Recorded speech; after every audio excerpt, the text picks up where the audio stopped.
The Harrison family reunion was in full swing. Crystal glasses clinking at the country club as relatives bragged about promotions, vacation homes, and children's achievements. I sat quietly at my usual corner table, wearing a simple black dress from Target, exactly what they expected from poor Olivia, who never amounted to anything. Still working at that little consulting firm? My cousin Ethan asked, swirling expensive scotch in his glass. As senior partner at a prestigious law firm, he never missed an opportunity to highlight the gap between his success and my supposed mediocrity. Something like that, I replied, hiding my smile behind a sip of water. If only he knew that his firm's biggest client, a Fortune 50 company, had paid my little consulting firm over $50 million last year alone. You know, my Aunt Margaret chimed in, her voice dripping with fake sympathy. Anderson Technologies is always hiring. I could have Thomas put in a word for you. Even in a junior position, it would be better than whatever it is you're doing now. I bit back a laugh. Thomas, my ever-successful cousin, was Anderson Technologies CFO. He was also desperately trying to secure a meeting with the CEO of Phoenix Consulting Group, my company, to discuss their digital transformation strategy. For 10 years, I'd let my family believe I was struggling. Let them think I was barely making ends meet at some small consulting outfit while they soared to greater and greater heights. It wasn't entirely their fault. I worked hard to keep my success hidden. Olivia, dear, my mother appeared beside me, her channel suit impeccable as always. The Peterson family just arrived. Their daughter Lauren is a recruiter at Goldman Sachs. Perhaps you should introduce yourself. Mom, I'm fine where I am. She sighed that familiar disappointed sigh. Darling, you're 35. Don't you think it's time to find a real career? Your brother was made partner at his firm by your age. I thought about the meeting I had tomorrow morning with the Federal Reserve Chairman to discuss financial technology regulations, about the 3 international offices I was opening next month, about the $2.8 billion acquisition offer I'd rejected last week because it undervalued my company. I like what I do, I said simply. Of course you do, sweetie. But don't you want more? Before I could respond, a commotion near the entrance caught everyone's attention. Harrison family reunions were exclusively for family and their spouses, so the arrival of James Chen, one of Silicon Valley's most prominent venture capitalists, caused quite a stir. Must be lost, Aiken smirked. I'll have someone show him out. But James wasn't lost. His eyes scanned the room until they found me, and his face lit up with recognition. Olivia, he called out, striding toward my table. I'm so glad I caught you. I've been trying to reach you all week about the Singapore expansion. The room fell silent. Every head turned to stare at our corner. James, I said calmly, though my heart was racing. This is a private family event. He looked around, suddenly realizing his faux pas. Oh, I'm so sorry. It's just, when your assistant said you'd be at the Windsor Country Club, I thought, well, we really need your sign-off on the Asia-Pacific strategy. And you've been so hard to pin down. My mother's eyes darted between us, confusion evident on her face. Olivia, how do you know James Chen? James looked equally confused. How do I? Understanding dawned on his face. Oh, they don't know. But surely they've seen you in the... He trailed off, taking in my simple dress, the family's bewildered expressions. I stood up slowly, smoothing my dress. Perhaps we should step outside, James. But it was too late. Thomas, who had been approaching to investigate the commotion, stopped dead in his tracks. His face went pale as recognition hit. Oh my God, he whispered. You're O.P. Harrison. You're the founder of Phoenix Consulting. The crystal glass in Aiken's hand slipped, shattering on the floor. My mother grabbed the back of a chair for support. Aunt Margaret's mouth opened and closed without sound. O.P. Harrison, my carefully guarded professional identity, was a near mythical figure in the business world. The press had dubbed me the Invisible CEO because I never appeared in photos or gave interviews, conducting all business through representatives or video calls with my face obscured. Phoenix Consulting Group had revolutionized how major corporations handled digital transformation. We'd grown from my laptop in a tiny apartment to a global powerhouse worth billions, all while I maintained near-perfect anonymity. Only my closest employees and biggest clients knew my real identity. I'd required ironclad NDAs from everyone, designed specifically to protect my privacy. I'd use my middle name Parker as my professional initial, knowing my family would never make the connection between their unsuccessful Olivia and the mysterious O.P. Harrison. But now, thanks to James's well-intentioned interruption, my careful facade was crumbling. There must be some mistake, my mother said faintly. Olivia works at a small consulting firm. She's not. Your daughter, James said proudly, is the most brilliant strategist in the industry. Half the Fortune 500 companies in America work with Phoenix Consulting. She's completely transformed how businesses. James, I interrupted firmly. That's enough. But the damage was done. My cousin Jessica was already frantically Googling on her phone. Phoenix Consulting Group, she read aloud, founded by O.P. Harrison, estimated net worth $3.2 billion. Specialized in digital transformation and strategic. Oh my God. I watched my family's faces as realization set in. A decade of condescension, pity, and thinly veiled disdain dissolved in seconds as they connected the dots. All those times you said you couldn't afford to join us for ski trips, Ethan said slowly. All those comments about living paycheck to paycheck were exactly what you expected to hear. I finished for him. After all, poor Olivia never amounted to anything, right? My mother sank into a chair. But why? Why let us think you were struggling? I looked around at their shocked faces, the same faces that had smiled dismissively at me for years, offered me entry-level job recommendations, treated me like the family disappointment. Because I said quietly, you all needed to show me exactly who you were when you thought I had nothing. James, finally reading the room, touched my arm gently. I should go. But Olivia, we really do need to discuss Singapore. I nodded. I'll have my office set something up. As he left, the whispers started. Relatives pulled out phones, searching for any information about O.P. Harrison and Phoenix Consulting. The younger cousins who'd never bothered to talk to me before suddenly found reasons to hover nearby. Thomas approached cautiously. Olivia, about that meeting request from Anderson Technologies. Have your office contact my assistant, I said coolly. We'll see if we can fit you in next quarter. He flinched at my tone but pressed on. Look, if I'd known it was you. That's exactly the point, isn't it? I met his eyes steadily. If you'd known who I really was, you'd have treated me differently. But you didn't know, so you showed me exactly what you really thought of me. My brother Michael appeared at my elbow. Unlike the others, he looked more thoughtful than shocked. The consulting work you helped me with last year for my company, he said slowly. That wasn't just friendly advice, was it? That was Phoenix Consulting methodology. I smiled slightly, wondered if you figured that out. Yes, that was a very condensed version of our digital transformation strategy. Your company's 30% revenue increase this quarter. That's why. He shook his head in amazement. And all those times Dad said you were wasting your potential. Ah yes, Dad. I spotted him across the room, still standing where he'd been when James arrived. 10 years ago, he told me I was making a huge mistake leaving my safe corporate job to start a consulting business. You'll fail within a year, he predicted. Come back when you're ready to be serious about your career. I never went back. Instead, I built something beyond any of their imaginings. But I kept it hidden, letting them believe what they wanted to believe, watching as they showed their true colors year after year. The annual family reunions had become a kind of theater for me. I'd arrive in deliberately modest clothes, dodge questions about my work, listen to their patronizing advice, all while running a multi-billion-dollar company that was transforming global business. Now the theater had become reality. The curtain had fallen, and my family was finally seeing what had been there all along. My phone buzzed, a text from my COO about an urgent matter with our European expansion.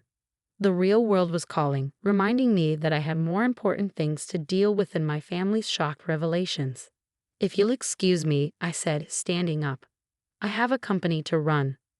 The next morning, my office was flooded with messages. News of O.P. Harrison's identity had spread like wildfire through business circles. The press was clamoring for interviews, but the messages that kept catching my eye were from my family. Darling, please call me. We need to talk. Mom, hey sis, about that junior position comment. Ethan just wanted to discuss some investment opportunities. Uncle Robert. I ignored them all, focusing instead on the Singapore expansion plans on my screen. A decade of carefully maintained privacy had been shattered in a single evening. Now I had to manage the fallout. Your mother's in the lobby, my assistant Lisa announced through the intercom. She's quite insistent. I sighed. Send her up. Mom entered my corner office slowly, taking in the spectacular view of the city skyline, the elegant modern furniture, the awards lining the walls. Her eyes lingered on a framed magazine cover, O.P. Harrison, the invisible billionaire transforming global business. "This is where you've been working?" she asked quietly. "All those times you said you were at your small consulting firm." "This is my small consulting firm," I replied. "It just grew a bit." A bit. She picked up an industry award. "Olivia, you're one of the most successful people in the country. Why didn't you tell us? Why let us think you were struggling?" I leaned back in my chair, considering my answer carefully. "Do you remember Tommy Chen's wedding 6 years ago?" She frowned at the apparent non sequitur. "What does that have to do with anything? You spent the entire reception telling people how successful your children were. Michael's law practice, Sarah's medical career. And then you got to me. Do you remember what you said?" She shifted uncomfortably. "I'm sure You said I was finding myself through some consulting work. That hopefully I'd eventually find a real career path. That same night, I signed a $100 million contract with Microsoft. But if we'd known..." "That's exactly the point, Mom. I wanted you all to show me who you really were, not who you pretended to be when you wanted something." She sank into a chair, her perfectly maintained facade cracking. "We've been horrible to you." "Not horrible," I corrected. "Just condescending. Dismissive. So certain that your definition of success was the only one that mattered." Before she could respond, Lisa's voice came through the intercom again. "I'm sorry to interrupt, but the board of Anderson Technologies is on line 1. It's about the potential acquisition." Mom's eyes widened. "Anderson Technologies? Thomas's company?" "Yes," I smiled slightly. "We're considering buying them. Though after recent events, I might reconsider the terms." Just then, my brother Michael walked in. Unlike the others, he hadn't tried to contact me since the reunion. He looked around the office, nodding appreciatively. "Nice setup, sis. A lot better than that tiny consulting firm you kept talking about." "You don't seem as surprised as everyone else," I observed. He shrugged. "The consulting work you did for my company. Nobody that good would be working at some small firm. I just didn't connect the dots to Phoenix Consulting. And now that you have, now I understand why you kept it quiet, the way the family treated you. We didn't deserve to know." Mom began to protest, but Michael cut her off. "Come on, Mom. We were awful to her. All the snide comments about her career, the constant suggestions about real jobs, the way you apologized to people for her lack of direction. Meanwhile, she was building an empire." My phone buzzed again, Ethan trying to reach me for the 10th time today, probably wanting to discuss how his law firm could represent Phoenix Consulting. I declined the call. "The press is going crazy," Michael noted, gesturing to a TV on the wall showing business news. The mysterious O.P. Harrison finally revealed. Indeed, my face was now splashed across every financial news channel. The carefully maintained mystique of O.P. Harrison had been part of Phoenix Consulting's appeal. Now that was gone. "It's actually perfect timing," I said. "We're about to launch our new AI division. The publicity will help." Mom looked up sharply. "AI division? But that would mean that we're expanding beyond consulting?" "Yes. Phoenix Tech launches next month. We've developed some rather revolutionary artificial intelligence applications." Michael whistled. "That explains the 15 AI patents filed under O.P. Harrison's name." 17 now, I corrected. The latest 2 were approved last week. A knock at the door interrupted us. Lisa entered with a tablet. "I'm sorry, but you're needed in the conference room. The Singapore team is waiting." I stood up. "Duty calls." "Olivia," Mom said quickly, "the family's having dinner tonight at the house. Please come. Let us try to make things right." I considered declining, but something in her face stopped me. "Fine. But no discussing business opportunities, no investment pitches, and absolutely no attempts to get meetings with Phoenix Consulting." The family dinner was awkward, to say the least. Gone was the usual competitive atmosphere of achievement comparison. Instead, they all watched me like I was a stranger, trying to reconcile their image of poor Olivia with the reality of who I really was. Uncle Robert tried once to bring up a fantastic investment opportunity, but a sharp look from me shut him down. Ethan kept opening his mouth to mention his law firm's expertise in corporate law, then thinking better of it. Dad sat at the head of the table, uncharacteristically quiet. Finally, he spoke. "I told you you'd fail within a year," he said softly. "I was so certain you were making a mistake." "You all were," I replied. "Every single one of you thought you knew better than me about my own life. And now you're more successful than all of us combined," Sarah said, a hint of bitterness in her voice. "That's not the point," I countered. "The point is that none of you believed in me, none of you supported me, none of you even bothered to really ask about what I was doing. You were all too busy feeling superior." "So this was revenge?" Aunt Margaret asked, "letting us make fools of ourselves all these years?" "No," Michael answered before I could. "This was a mirror. She just let us show who we really were." The table fell silent as his words sank in. "The question is," I added quietly, "now that you've seen your reflection, what are you going to do about it?" The next few months brought big changes, both professionally and personally. Phoenix Consulting continued to grow, now with the added mystique of my revealed identity actually helping our brand. The AI division launched successfully, and the Singapore expansion exceeded projections. My family, well, they tried. It wasn't always successful, old habits die hard. But there was a genuine effort to change the dynamics that had defined our relationships for so long. Mom stopped trying to fix my career and started actually listening when I talked about my work. Dad, after initially attempting to offer business advice, learned to simply express pride in what I'd built. Iffin's law firm didn't get Phoenix Consulting's business, but he eventually stopped trying to pitch me. Instead, he focused on rebuilding our relationship as cousins rather than potential business connections. Thomas had to adjust to dealing with me as the CEO of his company's most important potential partner, rather than his struggling cousin. The acquisition talks with Anderson Technologies continued, though now with a very different power dynamic. A year after the reunion revelation, we gathered again at the country club. This time, I wore what I wanted, a designer suit that cost more than most cars. No more hiding, no more pretending. "It's different this year," Michael observed, joining me at my table. "Everyone's actually talking to each other instead of competing." He was right. The usual one-upmanship had been replaced by genuine conversations. Even the younger cousins who used to cluster in status-based cliques were mingling more freely.